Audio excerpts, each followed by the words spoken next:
സ്പെയിനിലെ മനുഷ്യരുടെ പലായനവുമായി ബന്ധപ്പെട്ട് ഒരുപാട് വംശീയ ചർച്ചകൾ നടക്കുന്നുണ്ട്. സ്പെയിനിലേക്ക് മൊറോക്കോയിൽ നിന്ന് ജനങ്ങൾ എത്തിച്ചേർന്നതിന് പിന്നിൽ ജാതിയും മതവും വംശീയതയും വർഗീയതയും ഒക്കെ പറഞ്ഞ് ആക്ഷേപിക്കുമ്പോൾ ആ വന്നവരിൽ ഒരുപാട് മനുഷ്യർ മടങ്ങിപ്പോവുകയാണെന്നും ഈ ഒരു ഇൻഫ്ലോ മറ്റൊരു തരത്തിലേക്ക് മാറി എന്നുമാണ് പുതിയ വാർത്തകൾ സൂചിപ്പിക്കുന്നത്. പലായനത്തിൻ്റെ ചരിത്രവും അതിൻ്റെ സംഭവങ്ങളുമൊക്കെ ഞാൻ മറ്റൊരു വീഡിയോയിൽ പങ്കുവച്ചിരുന്നു. ഏതായാലും അതുമായി ബന്ധപ്പെട്ട് വളരെ നീതിപൂർവമായ ഒരു ഒബ്സർവേഷനുമായി ഒരു സഹോദരി രംഗത്ത് വരികയുണ്ടായി. അത് ഒന്ന് കേൾപ്പിക്കാം. സ്പെയിൻ എന്ന രാജ്യത്തോട്ട് 60,000 മൊറോക്കോക്കാരാണ് തിരിച്ചു കയറി വന്നിരിക്കുന്നത്. ഇനി യൂറോപ്പ് ഫുള്ള് അള്ളാഹുവിന്റെ വിളികളായിരിക്കും എന്നൊക്കെയുള്ള കമന്റ് കണ്ടായിരുന്നു. പക്ഷെ ഇതിൽ സത്യാവസ്ഥ എന്താണെന്നുള്ളത് പറഞ്ഞുതരാം. ഈ വന്നിരിക്കുന്ന മൊറോക്കോക്കാർ ഫുള്ള് ഈ സ്പെയിൻ എന്ന മെയിൻ ലാൻഡിലോട്ടല്ല വന്നിരിക്കുന്നത്. ആ സ്പെയിൻ എന്ന രാജ്യത്തോട്ടല്ല അവര് വന്നിരിക്കുന്നത്. അതായത് സിയോട്ട എന്ന് പറഞ്ഞ ഒരു ചെറിയൊരു ടെറിട്ടറിയിലോട്ടാണ്, സ്പാനിഷ് ടെറിട്ടറിയിലോട്ടാണ് അവർ വന്നിരിക്കുന്നത്. മൊറോക്കോ എന്ന രാജ്യത്തിന്റെ അതിർത്തിയിൽ വരുന്ന ആഫ്രിക്കയിലുള്ള ഒരു ചെറിയൊരു സ്പാനിഷ് ടെറിട്ടറി ആണ് ഈ സിയോട്ട എന്ന് പറഞ്ഞ സ്ഥലം. പ്രൊനൗൺസ് ചെയ്യുന്നതിൽ തെറ്റുണ്ടായിരിക്കും, ക്ഷമിക്കുക. അപ്പൊ ഈ ഒരു ചെറിയൊരു സ്ഥലത്തോട്ടാണ് ഇവര് കയറി വന്നിരിക്കുന്നത്. ഇതുകൊണ്ട് തന്നെയാണ് ഇവര് കര വഴിയും കടൽ വഴിയും ഇത്ര എളുപ്പത്തിൽ അങ്ങോട്ട് കടന്നിരിക്കുന്നത്. ഈ സിയോട്ട എന്ന് പറഞ്ഞ ഈ ഒരു സ്ഥലം ലീഗലി സ്പെയിൻ തന്നെയാണ്, പക്ഷെ അത് യൂറോപ്പിലല്ല. ഇങ്ങനെ അതിർത്തി കടന്ന് മെയിൻ ലാൻഡ് സ്പെയിൻ എന്ന രാജ്യത്തോട്ടും അല്ലാന്നുണ്ടെങ്കിൽ UK ജർമ്മനിയിലോട്ടൊക്കെ കടക്കാം എന്നത് തെറ്റായ ഒരു ധാരണയാണ്. കാരണം ഇപ്പൊ സ്പെയിൻ എന്ന രാജ്യത്തോട്ടൊക്കെയായാലും UK ജർമ്മനിയിലോട്ടായാലും ബോർഡർ ചെക്ക് എന്ന് പറഞ്ഞൊരു സംഭവം ഉണ്ട്. അതൊക്കെ കടന്ന് അവരവിടേക്ക് എത്താന്ന് വെച്ചിട്ടുണ്ടെങ്കിൽ നടക്കുന്ന കാര്യമല്ല. കാരണം അവിടെയൊക്കെ ഇപ്പോ ഭയങ്കര ശക്തമായിട്ടാണ് അവര് ചെക്ക് ചെയ്യുന്നത്.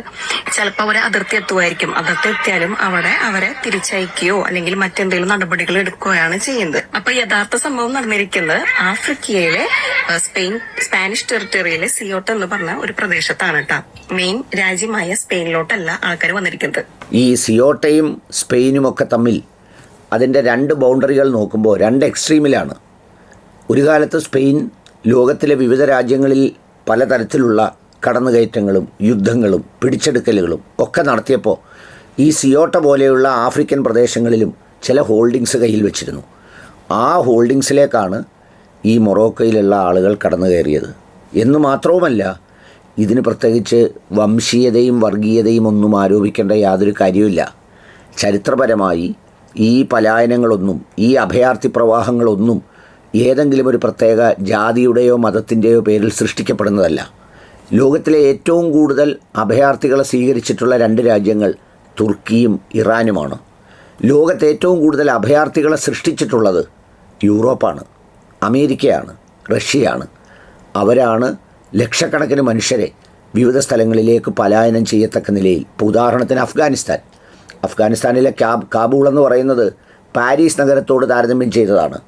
അവിടെയാണ് റഷ്യ എത്തി പലതും പ്രവർത്തിച്ചു, അവിടുത്തെ ജനങ്ങളെ കൊള്ളയടിച്ചു, ആ രാജ്യത്തെ അസ്ഥിരപ്പെടുത്തി. റഷ്യയെ ഓടിക്കാനെന്ന പേരിൽ അമേരിക്ക അവിടെ വന്നു, അമേരിക്കയും ആ രാജ്യത്തെ ദുർബലപ്പെടുത്തി. എന്നിട്ട് എന്ത് ചെയ്തു? താലിബാനെ ഏൽപ്പിച്ചു മടങ്ങി. ഒരുപാട് ആളുകൾ അവിടുന്ന് പലായനം ചെയ്തു. രണ്ടാം ലോകമഹായുദ്ധകാലത്തും ഒന്നാം ലോകമഹായുദ്ധകാലത്തും ഉണ്ടായ പലായനങ്ങൾക്ക് കയ്യും കണക്കുമില്ല. സിറിയ എത്രയോ സ്റ്റേബിളായ ഒരു രാജ്യമായിരുന്നു. അവിടെ അസ്ഥിരതയുണ്ടാക്കി അവിടെ നിന്ന് ജനങ്ങളെ പലായനം ചെയ്യിച്ചതിന് ഉത്തരവാദി ആരാണ്? ഏത് രാജ്യമാണ്? അപ്പോൾ അതിൽ വംശീയത ആരോപിക്കുന്നതുകൊണ്ട് കാര്യമുണ്ടോ? എന്ന് മാത്രമല്ല, ഇപ്പോൾ സ്റ്റേബിളായി നിന്ന ഇറാഖിനെ നമ്മുടെ കൺമുന്നിൽ വെച്ച് അസ്ഥിരപ്പെടുത്തി അവിടെ അഭയാർത്ഥികളെ ഉണ്ടാക്കിയതാരാണ്?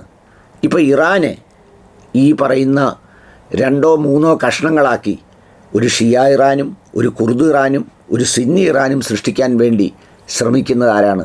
ഇസ്രയേലും അമേരിക്കയുമാണ്. അങ്ങനെ സംഭവിച്ചാൽ എന്ത് സംഭവിക്കും? ആ രാജ്യത്ത് നിന്നും പലായനം നടക്കും. അപ്പോൾ അഭയാർത്ഥി പ്രവാഹത്തെ ജാതിയുടെയോ വംശീയതയുടെയോ പേരിലല്ല കാണേണ്ടത്.